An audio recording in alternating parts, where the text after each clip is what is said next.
నమస్కారం. ప్రేక్షకులందరికీ శుభోదయం. ఈనాటి శుభయోగం శీర్షికన నిత్య జీవితంలో స్నానం ఆచరించేటప్పుడు ఎలాంటి ముఖ్యమైన నియమాలు పాటించాలో, అలాగే అభ్యంగన స్నానం చేసేటప్పుడు ఎలాంటి ముఖ్యమైన విధి విధానాలు పాటిస్తే సకల శుభాలు కలుగుతాయో పరిశీలిద్దాం.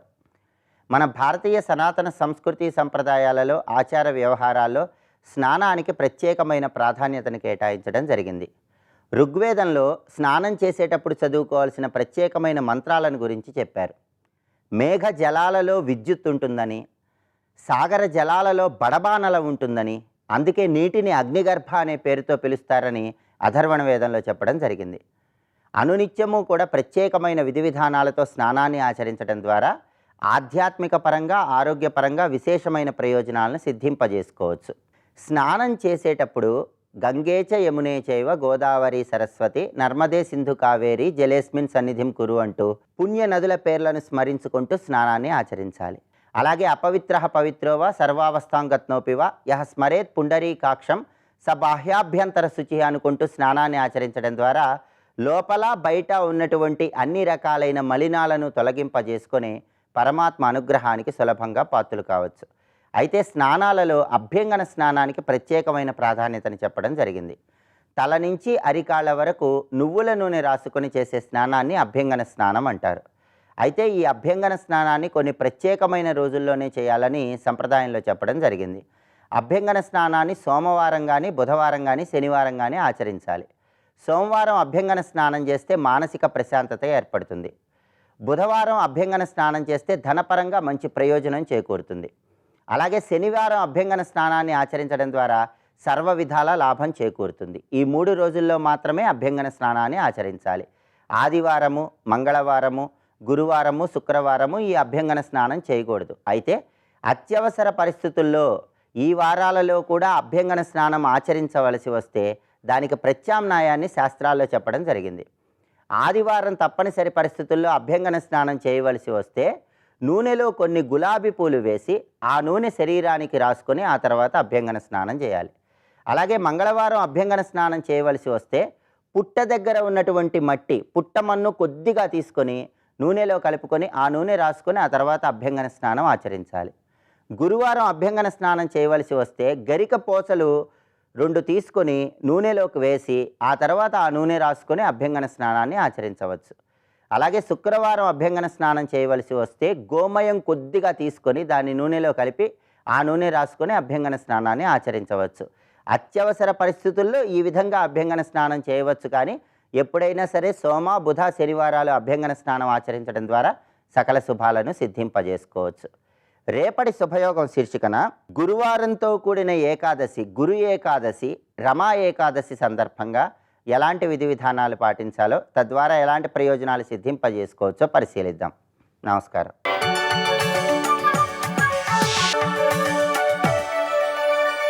నందకిశోర నవనీత చోర నాద విహార శ్రీధర, నందకిశోర నవనీత చోర నాద విహార శ్రీధర. సర్వేశ్వరే పరమగురవు వాసుదేవ. అంటే నువ్వు భగవంతుని ఎలా ఆశ్రయిస్తావు? నీవే తల్లివి తండ్రివి అన్నప్పుడు తల్లి తండ్రి ఎలా చూడాలో అలాగే చూస్తాడు. నీవే నా గురుడవు అన్నారనుకోండి, గురువు ఎలా చూడాలో అలా చూస్తాడు. గురువు జ్ఞానాన్ని ఇస్తాడు, గురువు తరింపజేస్తాడు. అందుకే ఇక్కడ వాసుదేవుని యందు ఎలాంటి భక్తి ఉండాలంటే పరమ గురువు ఆయన అని ఇక్కడ అర్థం. పరమ గురువుట, పరమ గురువు అంటే ఆయన మించి మరొక గురువు లేడు. గురువులంటూ చెప్పాలంటే మొదట నారాయణ సమారంభ అనవలసిందేగా, ఆయనే శ్రీకృష్ణుడు. కనుక పరమ గురువు ఆయన. గురువులకు గురువు అది తెలుసుకో అనే భావం కలిగి ఉండాలి పరమాత్మను ఆశ్రయించేవాడికి. రెండవది సర్వేశ్వరే, అది ఈశాన సర్వ విద్యానాం ఈశ్వర సర్వభూతానం అంటాం. ఇక్కడ ఆయన విద్యలకు ఈశ్వరుడు కనుక పరమ గురువు, సర్వ ప్రాణికోట్లకు ఈశ్వరుడు కనుక సర్వేశ్వరుడు. కనుక సర్వేశ్వరుడు పరమ గురువు అయిన వాసుదేవుని యందు, పైగా సచ్చిద్రూపుడే అందరిలో ఉన్నాడు కనుక వాసుదేవుని యందు సమర్పిత సర్వాత్మ భావ. అంతేగాని అక్కడితో ఆగలేదండి. భక్తుడనే మాటకి ఎంత నిర్వచనం ఇస్తున్నారంటే ఆ స్థితిని మనం పొందగలిగితే కానీ క్షేత్రజ్ఞుణ్ణి మనం అనుభవానికి తెచ్చుకోలేం. ఎందుకంటే క్షేత్రం గురించి తెలుసుకోవడం ఎందుకంటే దానితో తాదాత్మ్యం పరిచయించడానికి, దాన్ని పరిచయించడం కాదు. క్షేత్రజ్ఞుడి గురించి ఎందుకు తెలుసుకోవాలంటే ఆ తాదాత్మ్యం భజించడానికి, తద్వారా ముక్తిని పొందడం కోసం. అందుకు క్షేత్రజ్ఞానం దేనికి? తత్తాదాత్మ్యం పరిత్యజించడానికి. క్షేత్రజ్ఞానం దేనికి? తత్తాదాత్మ్యం పొందడానికి. అది పరమం గనక దానికి అర్హత ఏమిటి? భక్తి. అందుకే మధ్యలో భక్తిరవ్యభిచారిని ఉండాలని చెప్పడమే కాకుండా మళ్ళీ భక్తిని ఇక్కడ తెచ్చి చెప్తున్నాడు. మిగిలిన 30 లక్షణాలు మళ్ళీ తేకుండా అందులో ఒక్కటే పట్టుకొచ్చాడు భక్తిని. అంటే భక్తి అంత ముఖ్యమండి.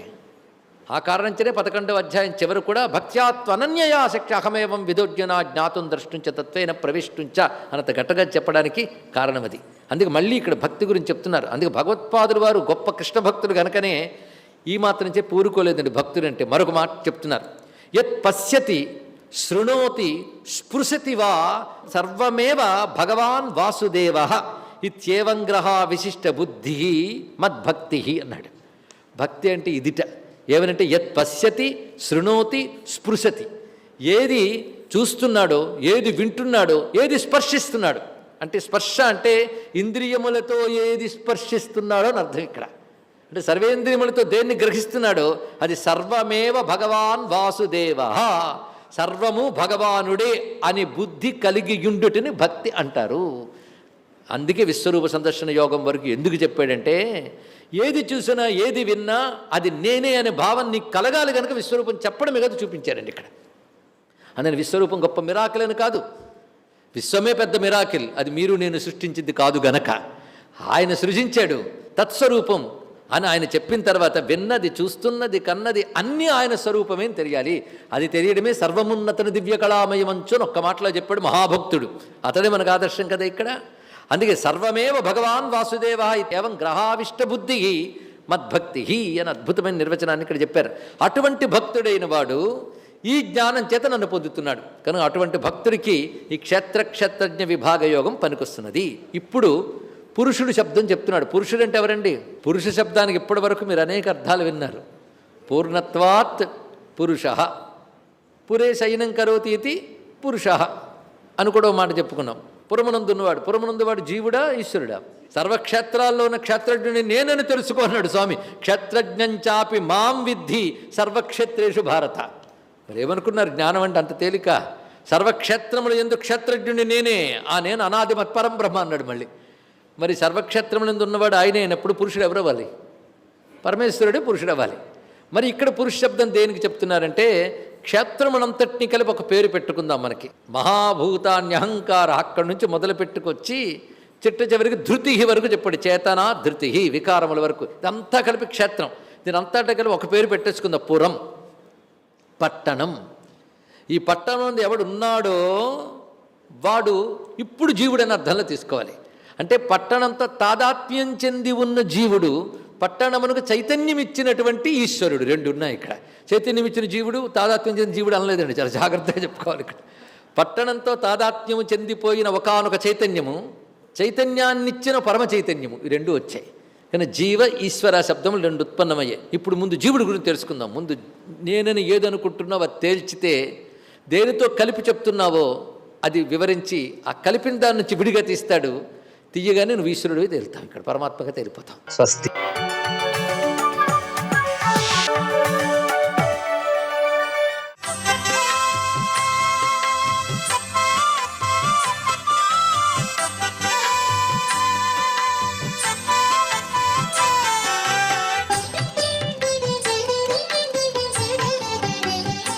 ఓం నమో నారాయణాయ.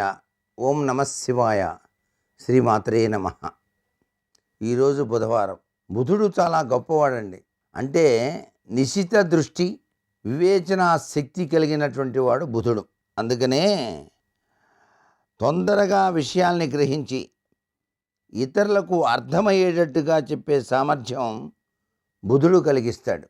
గురువు బృహస్పతి కారకుడే అయినప్పటికీ ఆ విషయ పరిశీలన శక్తి అంటే విషయాన్ని అత్యంత తొందరగా గ్రహించి ఇతరులకు అర్థమయ్యేట్టు చెప్పేటువంటి దివ్యవంతమైన ప్రభావం బుధుడికే ఉంటుంది. వ్యక్తి విద్యావంతుడు కావాలన్నా, విద్యావిహీనుడు కావాలన్నా అది అంతా బుధుడి వల్లే జరుగుతుంది అని చెప్పేసి శాస్త్ర పరిజ్ఞానం. కాబట్టి బుధుడు సరిగా లేకపోతే మనం రాసేటువంటి దస్తూరి కూడాను సరిగా ఉండదు. బుద్ధి చురుకుగా ఉండదు. చదువుకున్నటువంటి విద్యకు రాణింపు కూడా ఉండదు. బుధుడు గనక సరిగా లేకపోయినట్లయితే అంత గొప్పగా అభివృద్ధి ఉండదు. అలాగే వర్తక వ్యాపారాల్లో ఎక్కువ నష్టాలు కూడా కలుగుతుంటాయి బుధుడు గనక సరిగా లేకపోయినట్లయితే. అందుకని బుధుడికి అధిపతి ఎవరు అని మనం ఆలోచన చేయాలి. ఇక్కడ ఆయనే శ్రీ మహాగణపతి.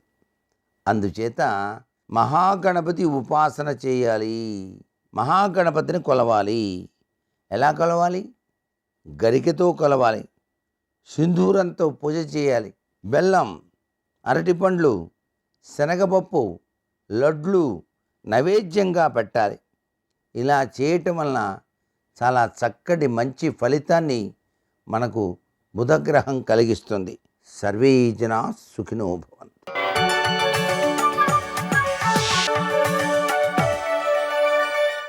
सर्वमङ्गलमाङ्गल्ये शिवे सर्वार्थसाधिके शरण्ये त्र्यम्बिके देवी नारायणि नमोऽस्तुते.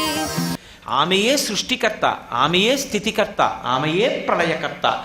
బ్రహ్మ, విష్ణు, మహేశ్వరుడు ముగ్గురు కలిసిపోయిన సమాగమ స్వరూపానికే పరబ్రహ్మమని పిలుస్తారు.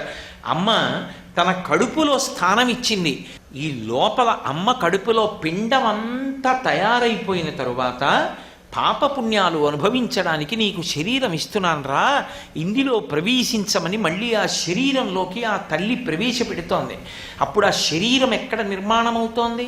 ఆ అమ్మయందు ఆ కారుణ్య స్వరూపం అలా ఉంటుంది. అది లేనప్పుడు అసలు లోకంలో సృష్టి అన్న మాట లేదు. కాబట్టి అసలు లౌకికంగానే అమ్మ అంటే అంత కారుణ్యమూర్తి. ఇక జగన్మాత కారుణ్యం మీరు ఎలా చెప్పగలరు? అందుకే ఆవిడికి ఒక విగ్రహం కావాలని ఏం లేదు. మీరు చాలా ఊళ్ళు వెళ్తున్నప్పుడు చూడండి, చాలా ఊళ్ళ బయట ఉండేటటువంటి గ్రామదేవతల యొక్క ఆలయాలకి ఏం ఉండవు. అసలు కొన్ని చోట్ల అయితే పందిర్లు ఉంటాయి, కొన్ని చోట్ల పాకలు ఉంటాయి, కొన్ని చోట్ల ఓ చిన్న గది ఉంటుంది, అందులో ఓ రాయి ఉంటుంది. ఆ రాతికి పసుపు రాసి బొట్టు పెడతారు. మీరు రాయి అంటే వాళ్ళు ఒప్పుకోరు, వాళ్ళు దాన్నే అమ్మవారిగా చూస్తారు. ఆ భావన యందుంది భారతీయ తత్వం. భావన చేత పరమాత్మ తప్ప అది రాయి కాదు. భగవంతుడు ఆ రూపంలో ఉన్నాడు. అందుకే అంతటా భగవంతుణ్ణి చూశారు. రాయిగా, పావుగా, కప్పగా, పిల్లిగా, నల్లిగా భగవానుడే తప్ప రాయి భగవానుడు ఎలా కాదు, రాయిగా భగవానుడు ఉన్నాడు. వాళ్ళ భక్తి చేత అది పరమాత్మయే అవుతుంది. అన్నమాచార్యుల వారి తాతగారు చదువు రాక బెంగ పెట్టుకుని ఉపాధ్యాయుడు కొట్టేటటువంటి దెబ్బలు తినలేక చచ్చిపోదామని చెప్పి చింతలమ్మ అనేవారు. చింతలమ్మ అంటే చింత చెట్టు గట్టిగా ఉంటుంది. గట్టిగా ఉండే చింత చెట్టు మీద ఎక్కి కూర్చుని ఆవిడ రాత్రి దిగి తిరుగుతుందని. ఆ చింతలమ్మ అమ్మవారు ఊరి బయట చింత చెట్టు మీద ఉంటుందని నమ్మకం. అందుకని బాగా చీకటి పడితే అటు వెళ్ళేవారు కాదు ఎవరు ఆ రోజుల్లో అన్నమాచార్యుల వారి తాతగారి రోజుల్లో. అక్కడ ఒక పెద్ద పుట్ట, ఆ పుట్టలో నాగుపాముగా ఆవిడ తిరుగుతుంది. ఎవరు అపకారం చేయడానికి ఊళ్ళోకి రాకుండా తిరుగుతుందని నమ్మేవారు. ఈ పిల్లవాడు బెంగ పెట్టేసుకున్నాడు, ఉపాధ్యాయుడు కొడుతున్నాడు, చదువు రావట్లేదు, చచ్చిపోతాను, చింతలమ్మ నన్ను చంపేస్తుంది రాత్రిడితేనని ఆయన వెళ్ళిపోయి ఆ పుట్టలో చెయ్యెట్టాడు. నాగుపాము నన్ను కరిచేస్తుందని. చెయ్యెడితే నాగుపాము కరవలేదు, ఎవరో వచ్చి చెయ్యెట్టుకున్నారు. పైకి తీసి నిలబెట్టారు. ఎరా పిల్లాడా, పుట్టలో చెయ్యెట్టావు, భయం లేదు, చచ్చిపో అని అడిగింది ఆవిడ. చచ్చిపోదామని చెయ్యెట్టాను. ఎందుకురా నీకంత బాధ? అక్షరం ముక్క రావట్లేదమ్మా, ఉపాధ్యాయుడు కొడుతున్నాడు, నాకు అక్షరం రావట్లేదు, ఈ బతుకు కష్టంగా ఉంది అన్నాడు. ఎందుకురా బెంగ పెట్టుకుంటావు? నిన్ను అనుగ్రహిస్తున్నాను, నీ మనవడు ప్రముఖ వాగ్గేయకారుడవుతాడు. తిరుమల వెంకటేశ్వర స్వామి వారి సన్నిధానంలో కీర్తనలు చేస్తుంటే వెంకటేశ్వరుడు చెవి ఒగ్గి వింటాడు. చెవి ఒగ్గి వినడం కాదు, నీకు ఒక విషయం చెప్పనా? అన్నమాచార్యుడన్న పేరుతో నీకు పుట్టేటటువంటి మనవడు పాడినటువంటి వైరాగ్య సంకీర్తనలు విని రాత్రి మెట్లు దిగి అలర్మేల్మంగ ఆవిడ దగ్గరికి వెళ్ళినటువంటి వెంకటేశ్వరుడు ఉత్సాహం లేకుండా దిగాలుగా కూర్చుంటాడు నీ వైరాగ్య కీర్తనలు విని విని. అమ్మవారు నిన్ను అడుగుతుందిరా శృంగార సంకీర్తన చేయమని, అంత గొప్పవాడు పుడతాడు నీ మనవడు, తరిస్తావులే, పో చచ్చిపోకు అంది. సర్వం శ్రీ ఉమామహేశ్వర పరబ్రహ్మార్పణమస్తు. స్వస్తి.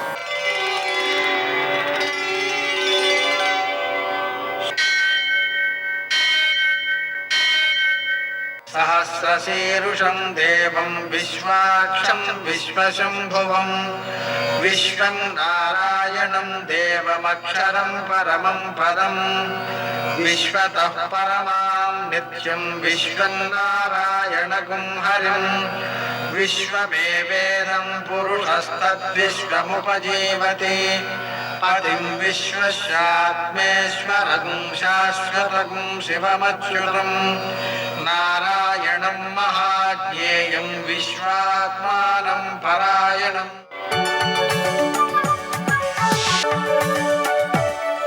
సూర్యశౌర్యమథేందురింద్రపదవీ సన్మంగళం మంగళం. ఆపదామపహర్తారం దాతారం సర్వసంపదాం లోకాభిరామం శ్రీరామం మోక్షదంతం నమామ్యహం. నేటి కాలమాన విశేషాలను గమనిద్దాం.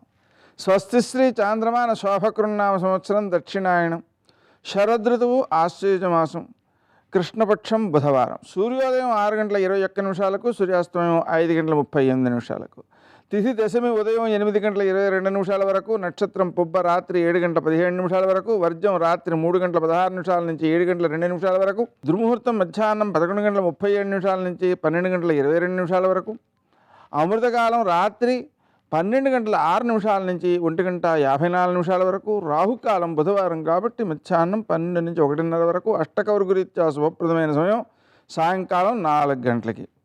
నేటి విశేషం బుధవారం, విశేషించి ఏకాదశికి ముందు రోజు అంటే దశమి.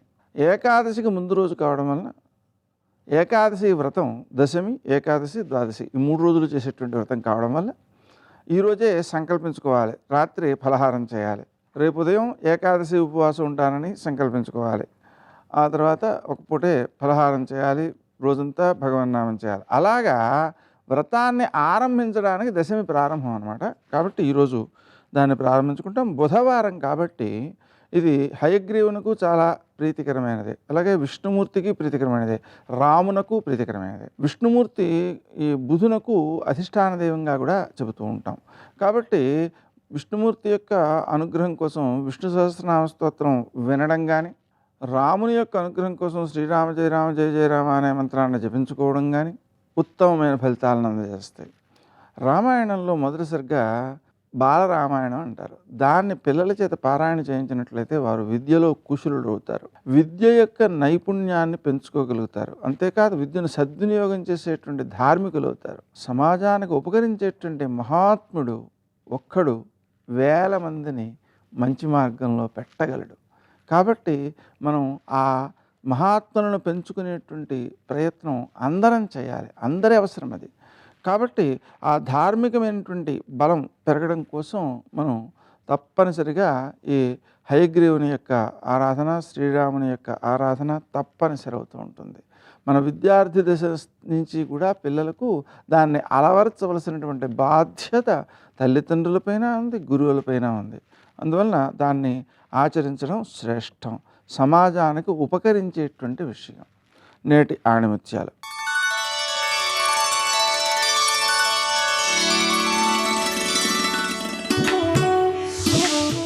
మనసు నిర్మలంగా ఉంటే వ్యక్తిత్వం హుందాగా కనిపిస్తుంది.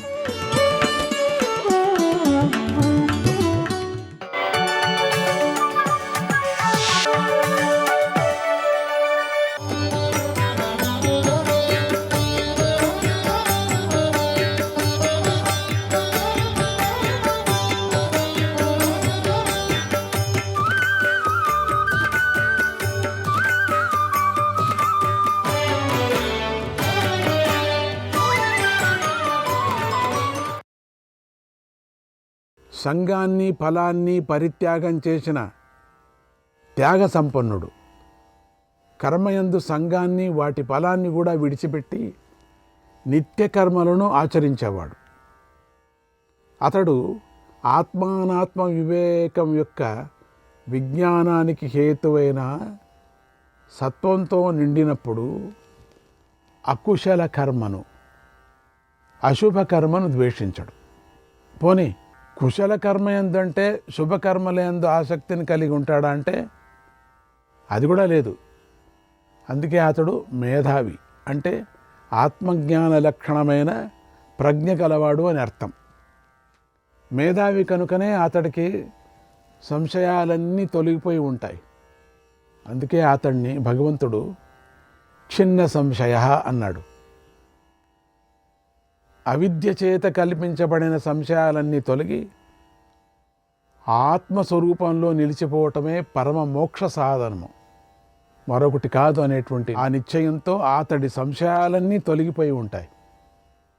అధికారి అయిన వాడు పైన చెప్పిన ప్రకారంగా కర్మయోగానుష్ఠానం చేత క్రమంగా ఆత్మ సంస్కారాన్ని పొంది జన్మ మొదలైన వికారాలు ఏవీ లేనివాడై నిష్క్రియమైన ఆత్మను తననుగా తెలిసి సర్వకర్మాణి మనసా సన్యస్య, సర్వకర్మలను మనసా సన్యసించి విడిచిపెట్టి నైవ కుర్వన్న కారయన్, ఏమీ చెయ్యక చేయించగా ఉంటాడు.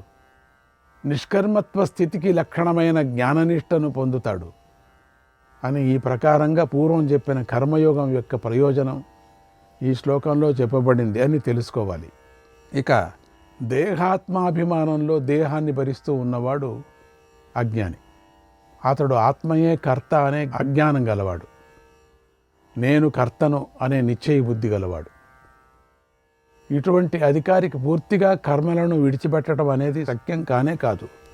కనుక కర్మ ఫలత్యాగం చేసి వేదం చెప్పిన కర్మలను అనుష్ఠించటానికే అతడికి అధికారం ఉంటుంది. వాటిని విడిచిపెట్టే అధికారం అతడికి లేదు అనే దానిని చెప్పేందుకోసం భగవంతుడు ఇలా అంటున్నాడు. నహి దేహభృతా శక్యం త్యక్తుం కర్మాణ్యశేషతః యస్తు కర్మఫలత్యాగీ సత్యాగీత్యభిధీయతే. దేహాన్ని భరిస్తున్న వాటి చేత కర్మలు అశేషంగా విడిచిపెట్టబడటం అనేది సాధ్యపడదు కదా.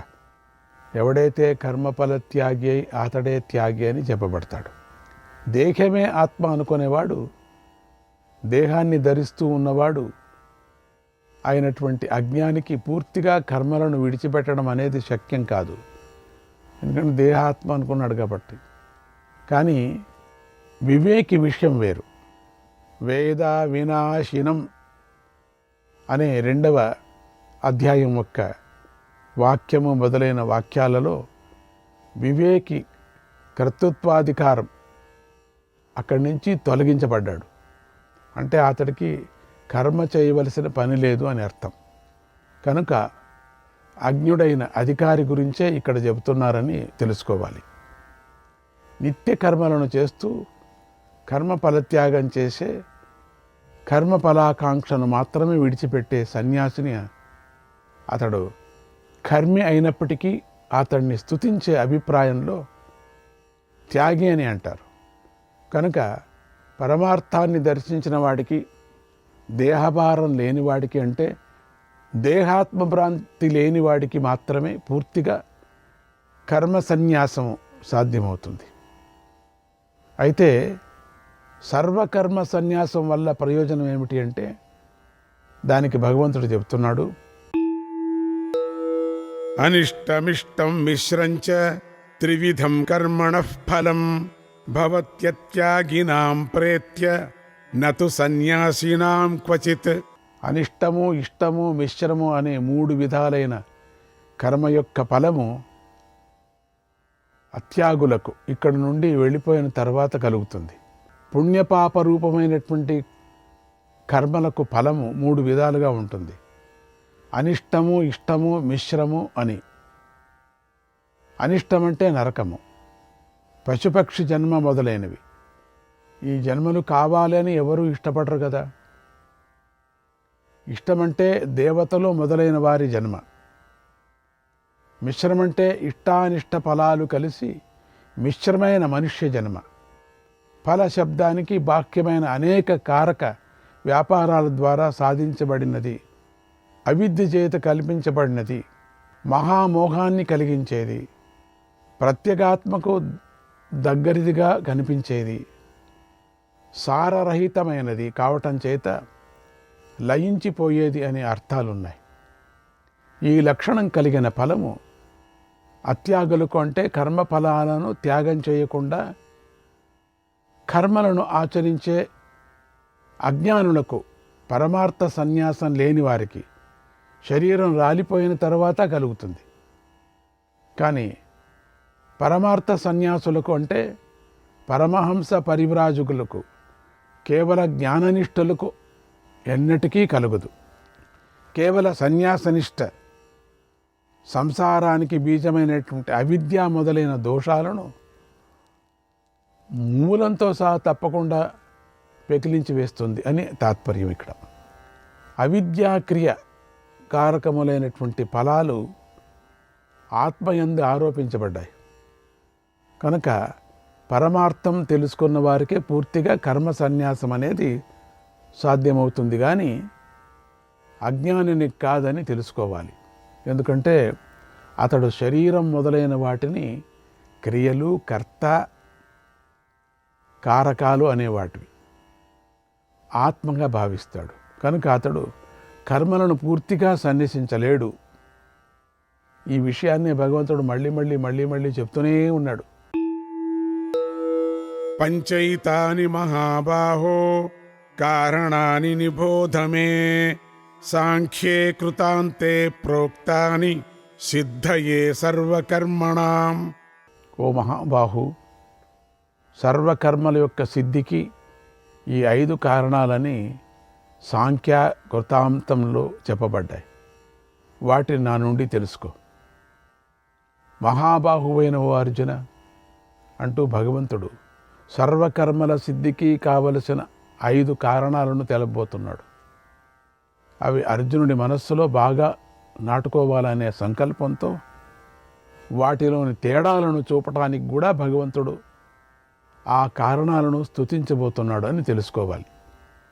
సాంఖ్యం అంటే తెలియదగిన పదార్థాల సంఖ్య లెక్క చేయబడింది అని అర్థం. సాంఖ్యం అంటే వేదాంతము, కృతాంతం అనేది దీనికే విశేషణం. కర్మనే కృతం అంటారు. దాని అంతం అంటే కర్మ పరిసమాప్తి అని అర్థం. ఆ కర్మ ఎక్కడ ముగిస్తుందో అది కృతాంతం. యావానర్థ ఉదపానే, చిన్న జలాశయంలో ఎంత ప్రయోజనమో అని శ్లోకంలోనూ సర్వం కర్మాఖిలం పార్థ జ్ఞానే పరిసమాప్యతే.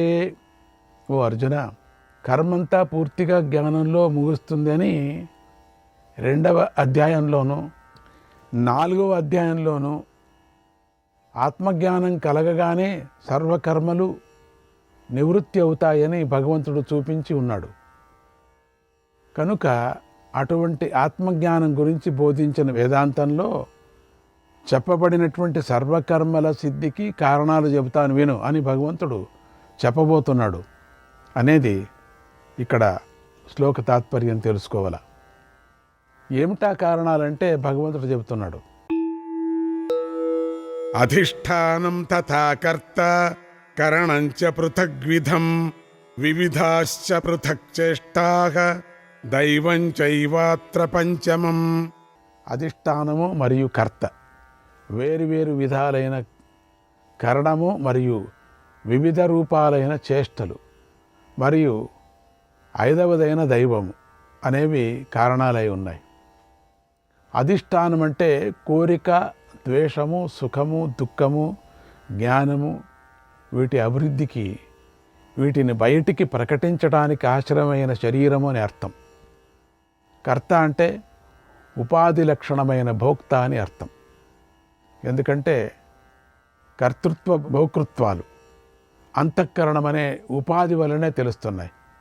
శబ్దము మొదలైన వాటిని నిగ్రహించే రకరకాలైన చెవి మొదలైన 12 ఇంద్రియాలు అంటే పంచ జ్ఞానేంద్రియాలు, తర్వాత పంచ కర్మేంద్రియాలు, బుద్ధి, మనస్సు అనేవి కరణం అనబడతాయి.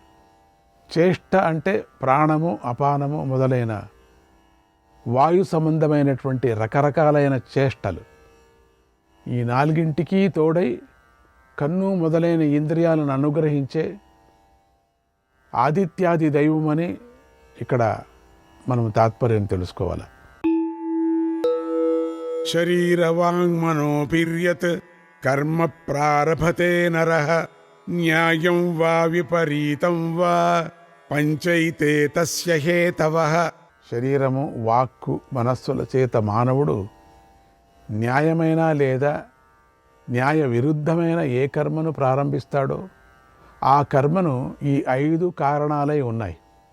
ఈ 5 కూడా ఆ కర్మకు 5 కారణాలు. శరీరం చేత కానీ, వాక్కు చేత కానీ, మనస్సు చేత కానీ మానవుడు చేసే అన్ని పుణ్యపాప కర్మలకు ఈ 5 కారణాలు. జీవన హేతువులైన అంటే కళ్ళు మూయటం, మళ్ళీ తెరవటం వంటి చేష్టలు కూడా పూర్వం చేసుకున్న పుణ్యపాపాల ఫలితమే అని చెబుతూ ఉండగా ఇక తక్కిన వాటి గురించి చెప్పేదేముంది? అయ్యా, తమరు అధిష్టానం తథాకర్త అనే 14వ శ్లోకంలో అధిష్టానము మొదలైన 5 సర్వకర్మలకు కారణమని చెప్పారు. మరి ఇప్పుడు శరీర, వాక్కు, మనస్సులు కర్మను నిర్వహిస్తూ ఉన్నాయి. ఇవంతా అంటే నడుపుతున్నాయి అని చెబుతున్నారు. అదేమిటంటే అంటే అని ప్రశ్నిస్తే దానికి సమాధానం ఇలా చెప్పుకోవాలి. ఇది దోషం కాదు. ఎందుకంటే విధి నిషేధ రూపాలైన కర్మలన్నీ శరీర, వాక్కు, మనస్సుల చేతనే ప్రధానంగా నిర్వర్తించబడతాయి. జీవనానికి నిమిత్తమైన చూడటము, వినటము మొదలైనవి వాటికి అంగాలు కనుకనే సమస్త కర్మలను 3 రాసులుగా చేసి శరీరము, వాక్కు, మనస్సుల చేత అవి నిర్వర్తించబడతాయి అని చెప్పటం జరిగింది. ఫలాలు కూడా ఆ ప్రధాన కారణాల ద్వారానే అనుభవించబడ్డాయి.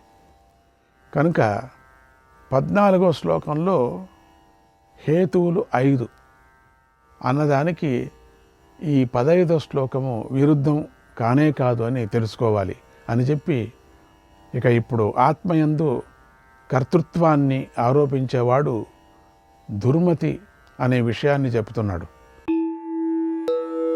తత్రైవం సతి కర్తారం ఆత్మానం కేవలం తు యః పశ్యత్యకృత బుద్ధిత్వాత్ నస పశ్యతి దుర్మతిః.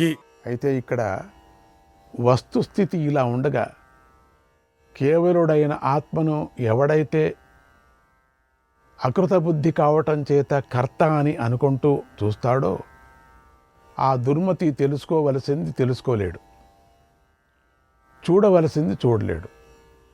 అందుకే అతడు దుర్మతి. 5 కారణాల ద్వారా కర్మను చేయబడుతూ ఉండగా ఈ 5 కారణాలను అవిద్య వల్ల ఆత్మయ్య అని భావించి అవి చేసే కర్మలకు నేనే కర్తనని అనుకునేవాడు అజ్ఞాని. అతడి బుద్ధి వేదాంత వాక్యాల చేత, ఆచార్యుడి ఉపదేశం చేత, మంచి తర్కం చేత సంస్కరించబడలేదు అని తెలుసుకోవాలి. దేహాదుల కంటే ఆత్మ వేరు అని అనుకునేవాడే ఉండి కూడా కేవలుడని పిలువబడేటువంటి ఆ శుద్ధాత్మయే కర్త అని అనుకునేవాడు కూడా బుద్ధి లేనివాడే. వాడు ఆత్మతత్వం కానీ కర్తృతత్వం కానీ తెలిసినవాడు కాడు. అందుకే దుర్మతి అని భగవంతుడి చేత తిట్టబడుతున్నాడు. అతడి బుద్ధి కుచ్చితము, విపరీతము, దుష్టము అయి ఉంది. కనుకనే అది ఎల్లప్పుడూ జనన మరణ కారణమే ఉంది. అటువంటి బుద్ధి కలవాడు కనుకనే అతడు దుర్మతి. అతడు చూస్తున్నా కూడా చూడని వాడే ఉన్నాడు. ఎలాగంటే రేచీకటి ఉన్నవాడు అనేక చంద్రులను చూస్తాడు. శ్రీకృష్ణాయ పరమాత్మనే నమః.